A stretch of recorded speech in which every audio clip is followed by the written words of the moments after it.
Elon Musk is taking over Twitter to the tune of $44 billion. After weeks of corporate wrangling, Twitter's board of directors accepting the billionaire's buyout offer in a unanimous... Now, on the 14th of April this year, Elon Musk first offered to buy Twitter.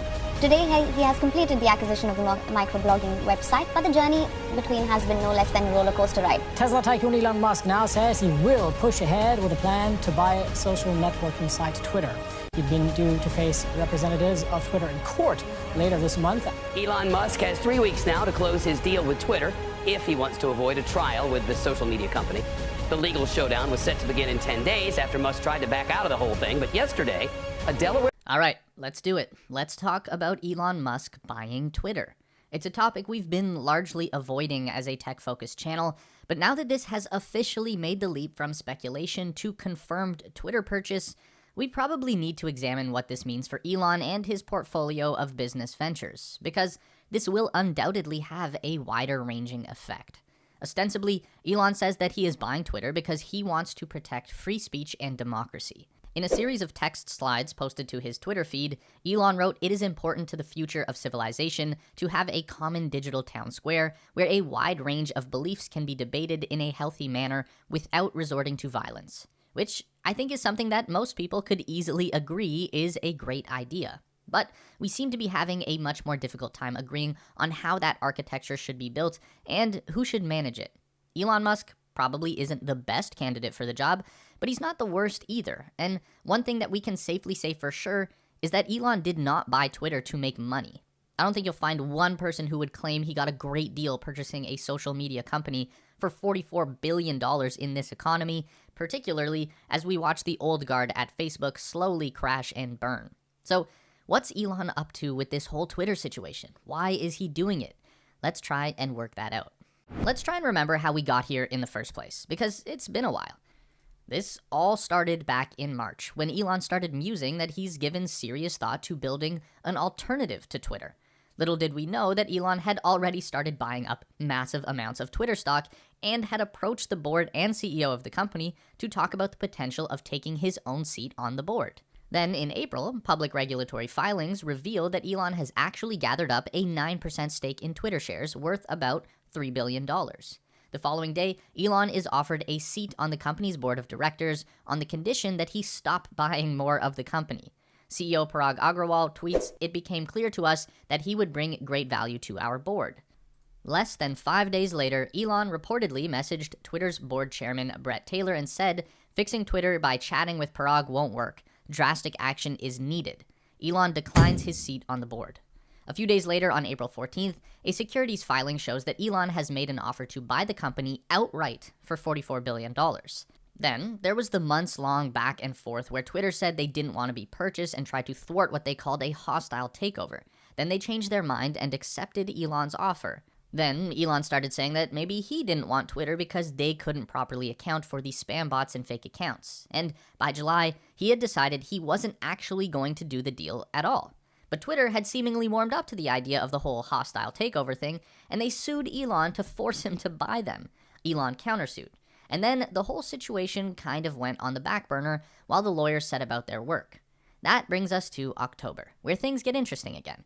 Elon tweeted on the 4th, "Buying Twitter is an accelerant to creating X, the everything app," and followed that up by writing, "Twitter probably accelerates X by 3 to 5 years, but I could be wrong." So that was our first real signal that Elon had bigger plans for Twitter than just dialing back censorship and making the platform more open. He wants to leverage the Twitter platform to finally create X.com, whatever that is. Apparently, it will be everything, which tells us basically nothing. What we do know is that Elon made his decision to yield his court battle just days before he was scheduled to take the stand for his deposition by Twitter lawyers. It's almost certain that this would have been a hostile, grueling, and likely revealing cross-examination that may have played a part in his choice. Elon was given until October 28th to come up with the 44 billies, which he collected from a variety of partners and investors that range from personal friends to Silicon Valley tech titans to even a highly controversial contribution from the Crown Prince of Saudi Arabia. And finally, on October 26th, Elon walks through the front door of Twitter's San Francisco headquarters carrying a kitchen sink, announcing, "Let that sink in." The next day, Elon fires CEO Parag Agrawal, along with the majority of Twitter's top executives. They're escorted out of the building by security. Elon installs himself as the sole director of Twitter.com. Elon did clarify that his time as chief twit will only be temporary, but for now, at least, he's flying solo. And for sure, we could get into all of the hot takes flying around from unnamed sources familiar with the matter, who say that Elon is going to lay off 3/4 of the staff, start charging $20 a month to have a blue checkmark, and bring back Donald Trump. But none of that really matters in the context of this channel, and we know that the story is going to change by the time this video comes out, so let's move on entirely. Hear me out on this one. There seems to be a lot of similar intentions between Elon's goals with Twitter and his mission to colonize the planet Mars. It's not something that will benefit him financially, and it will undoubtedly make his life preposterously more difficult, but he wants to do these things because he genuinely believes that it will greatly benefit or even outright save humanity.